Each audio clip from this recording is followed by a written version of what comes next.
So they actually held a walk. It started about 2 blocks away and they walked all the way down here to the Brooklyn Homes community. But I want to show you guys how things look out here right now. Just take a look at this as we head into the first weekend since that mass shooting happened. You can see that there are lots of members of the community out here. I'm told that Safe Streets, along with a local church, right now they're actually handing out food. They're handing out water. I'm looking at some boxed lunches. There's fruit out here. Really to just wrap their arms around this community and just let them know, hey, we're here. We want you to feel safe. We want you to know that people do care about this community.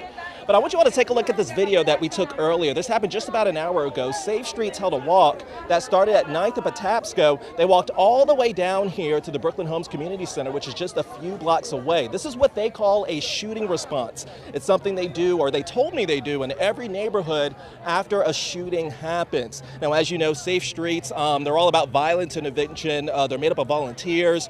They go out into the communities and they help settle disputes and connect people with services.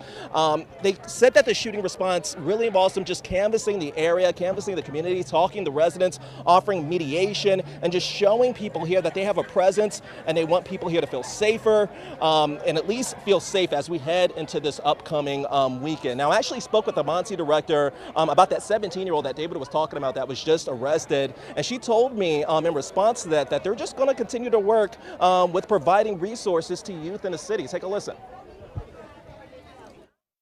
We know that in this community in particular, there were a lot of young people who were engaged in this incident, not only who were potentially involved in the violence, but who also witnessed it, and we know how traumatizing that can be.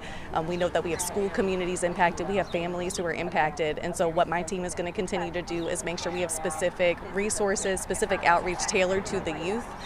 We also need to make sure we're hearing directly from young people about what they need from us.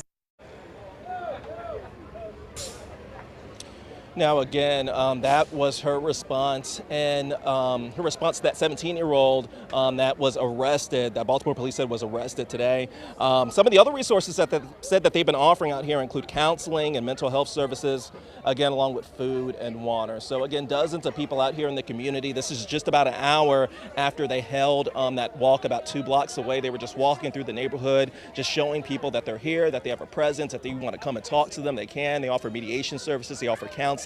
Really just wrap their arms around this community in the wake of that shooting. So we're going to have a little bit more about this tonight on the news at 10 and 11. But for now, of course, reporting live here in Brooklyn, Kyrie Stewart, WBAL TV 11 News.